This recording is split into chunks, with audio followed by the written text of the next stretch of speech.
ప్రేక్షకులకి ఆ లలితాంబిక అమ్మవారి యొక్క అనుగ్రహం పరిపూర్ణంగా కలగాలన్న స్ఫూర్తి కోరుకుంటూ మనం ఈరోజు ఆగస్టు మాసంలో ద్వాదశ లగ్నాల వారికి మరియు రాసుల వారికి ఏ విధంగా ఉండబోతుంది, ఎటువంటి విషయాల పట్ల మీరు జాగ్రత్త వహించాలి, మరియు ఏ దేవతారాధన చేసుకోవాలి, ఏ విషయాల్లో బాగా కలిసి వస్తుంది అనేటువంటి విషయాలు చెప్తుంది నేనైనప్పటికీ కూడా చెప్పేసిన సాక్షాత్ లలిత అమ్మవారిగా భావిస్తూ ముందుగా అసలు గ్రహస్థితి ఎలా ఉంది. మనకి శని బుధుడు ఇద్దరు వక్రించి ఉన్నారు. ఈ యొక్క బుధుడు ఆగస్టు 11కి వక్రత్యాగం అయిపోతుంది, కానీ శని మాత్రం ఇంకో 4.5 నెలలు వక్రగతిలోనే ఉంటారు, 4 నెలల పాటు. అలాగే రాహు కుంభంలోని, వక్రించిన శని మీనంలోని, అదేవిధంగా గురువు శుక్రుడు మిథున రాశుల్లో, రవి దాదాపుగా ఈ కర్కాటకంలో 17వ తేదీ వరకు ఉండి 17వ తేదీ నుంచి కర్కాటక నుంచి సింహంలోకి మారుతాడు. బుధుడు కర్కాటకంలో ఉండి ఇందాక నేను చెప్పినట్టుగా వక్రించి ఉన్నాడు. బుధుడు 11వ తేదీ వరకు వక్రించి ఉండి 11 తర్వాత స్ట్రైట్ అవుతాడు. అంటే వక్రించి ఉన్నప్పుడు తన ఓన్ హౌస్ మీద తన యొక్క ఎఫెక్ట్ పడుతుంది.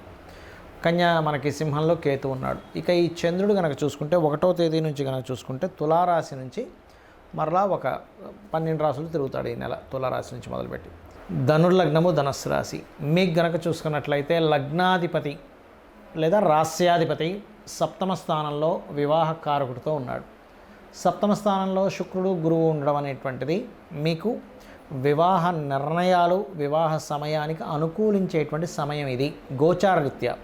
మీ పర్సనల్ చార్ట్లో ఎలా ఉంది ఏంటనేది అది personal chart, that is different. అలాగే మరొక విషయం ఏంటంటే ఇక్కడ అప్పు రావడానికి అంటే లోన్స్ రావడానికి కూడా అనుకూలమైనటువంటి సమయమే. కాకపోతే మీకు అర్ధాష్టమి శని 2 నెలల నుంచి నడుస్తుంది. ఇప్పుడు వక్రించి వెనక్కి రావడం వల్ల అర్ధాష్టమి శని యొక్క ప్రభావం తగ్గనుంది. ఇక్కడ చేసేటువంటి ప్రయత్నాలు సక్సెస్ అవుతాయి. ముందుగా కొన్ని పనులను మీరు చేస్తారు, అందులో ఎటువంటి సందేహం లేదు.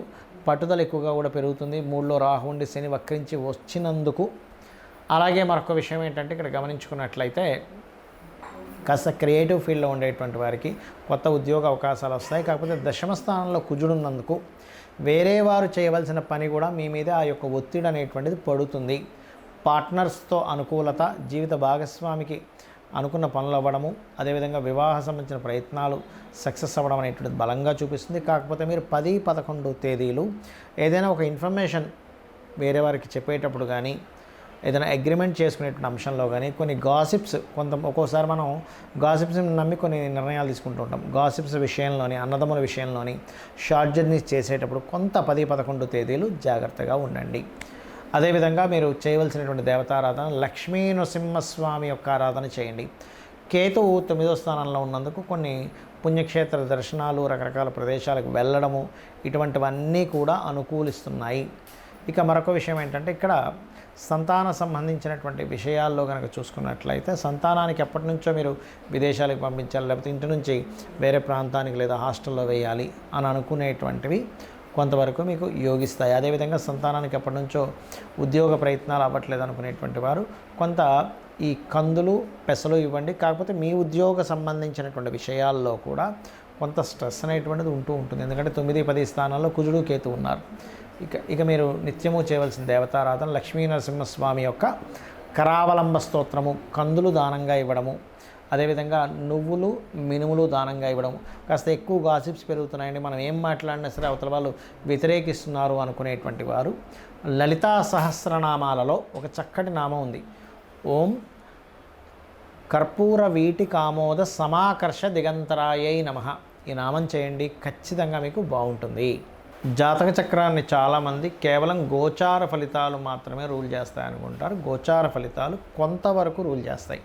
మిగతా నవగ్రహాలు ఇక్కడ చాలామందికి ఏంటంటే అపోహ, ఏమంటే శనే బాధనిస్తాడు అనుకుంటారు. కాదండి, ప్రతి గ్రహము కూడా మనకి చక్కగా మంచి పని చేసి పెడుతుంది, ఇబ్బంది ఇస్తుంది. అంటే ఎలాగా ఇబ్బంది అంటే తన స్వయంగా తన ఇష్టం వచ్చినట్టుగా ఇవ్వడం కాదు, మన కర్మ పూర్వజన్మలో చేసుకున్నటువంటి కర్మ ఆధారంగా ఆ యొక్క ఫలితాలు జరుగుతూ ఉంటాయి, గుర్తుపెట్టుకోండి.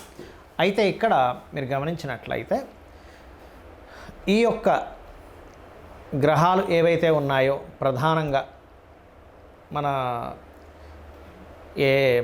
చూసుకోండి, మనకి నవగ్రహాలు రవి నుంచి కేతువు వరకు ఆ ఉన్న కండిషన్ బట్టి, అంటే ఉదాహరణకి మీరు లైఫ్లో ఎప్పుడు బాగా డిప్రెస్గా ఉంటున్నారు, ఎదగలేకపోతున్నారు అంటే మొట్టమొదటిగా మీ లగ్నాధిపతి ఎవరో గుర్తించండి. లగ్నాధిపతి ఎవరో ఆ యొక్క అధిష్టాన దేవతకి దీపారాధన చేసుకోవడము, లేకపోతే 12 లగ్నాల్లో ఏ లగ్నం అయిందో ఆ గ్రహానికి దీపారాధన చేస్తే ఖచ్చితంగా మీరు పేరు ప్రఖ్యాతులు సంపాదిస్తారు. దాంతోపాటు రవిగ్రహం ఎలా ఉందో చెక్ చేసుకోవాలి. మీకు మీరుగానే చూసేసుకోవచ్చు. ఇది మనమేమి దాని గురించి పెద్ద లక్షలు వేలు ఖర్చు పెట్టాల్సిన అవసరం లేదు. మీకు మీరుగానే నెట్లో కొడితే మీ లగ్నం ఏంటంటే డేట్ ఆఫ్ బర్త్ టైం కొడితే మీ లగ్నం వచ్చేస్తుంది. మీది పలానా లగ్నము, మీ లగ్నానికి అధిపతి ఇదని వస్తుంది.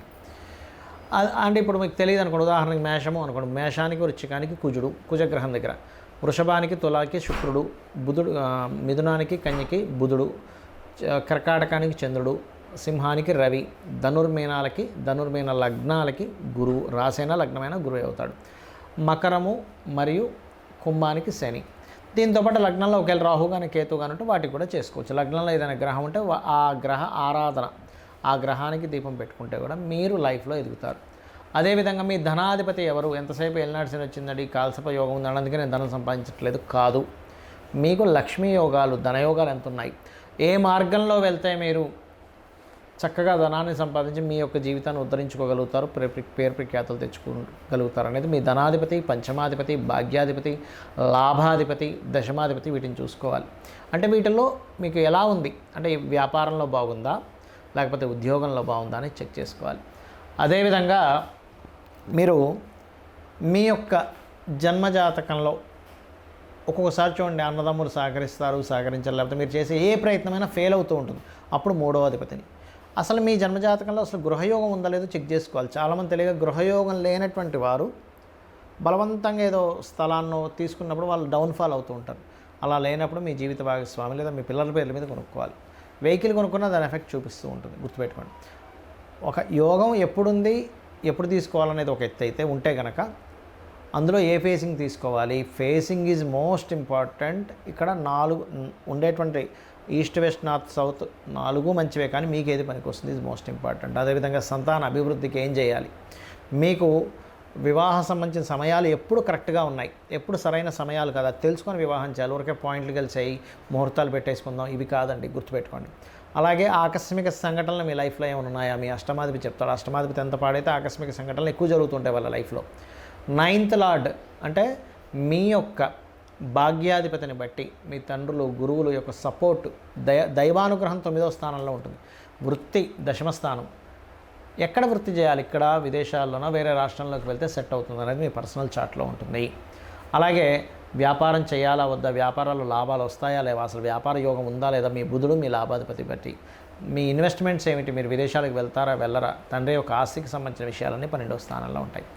అయితే ఇక్కడ మీరు ఒకటే గుర్తుపెట్టుకోండి, మీ జన్మజాతకంలో ఏ మహాదశ ఏ అంతర్దశలు నడుస్తున్నాయి, తద్వారా మీకు ఏ ఫలితం వస్తుందో చూసుకొని, ఒకవేళ మంచి ఫలితం అయితే హ్యాపీగా ఉంటూ, ఒకవేళ ఏదైనా ఇబ్బందికరమైన ఫలితం వస్తున్నప్పుడు ఆ గ్రహానికి సంబంధించిన దానము, ఆ గ్రహానికి సంబంధించిన స్తోత్రము, ఆ గ్రహ అధిష్టాన దేవతకి చక్కగా ఇంట్లో నమస్కారం చేసుకోవడం, దీపం పెట్టుకోవడం చేసుకుంటే సరిపోతుంది. అంతకుమించి మీరేమీ కంగారు పడాల్సిన అవసరం లేదు, భయపడిపోవాల్సిన అవసరం లేదు.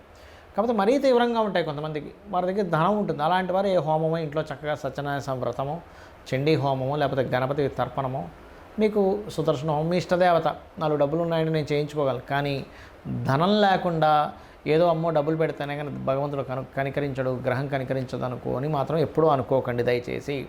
భక్తి ప్రధానము, అమ్మవారికైనా భక్తే ప్రధానం. మీరు 1,00,000 రూపాయలు ఖర్చు పెట్టి పూజ చేసినా భక్తిగా కూర్చోబడితే 1,00,000 కాదు కదా, 10 లక్షలు కాదు కదా, 10 కోట్లు ఖర్చు పెట్టి మీరు పూజ చేసినా అనుగ్రహం ఉండదు, దేవతా అనుగ్రహం. భక్తే ప్రధానం. భక్తి, శ్రద్ధ, దేవత ఉందనేటువంటి పూనికతో మీరు ఏదైనా చేయండి, మీ యొక్క తలరాతను మార్చేటువంటి శక్తి అమ్మవారికి ఉంటుంది.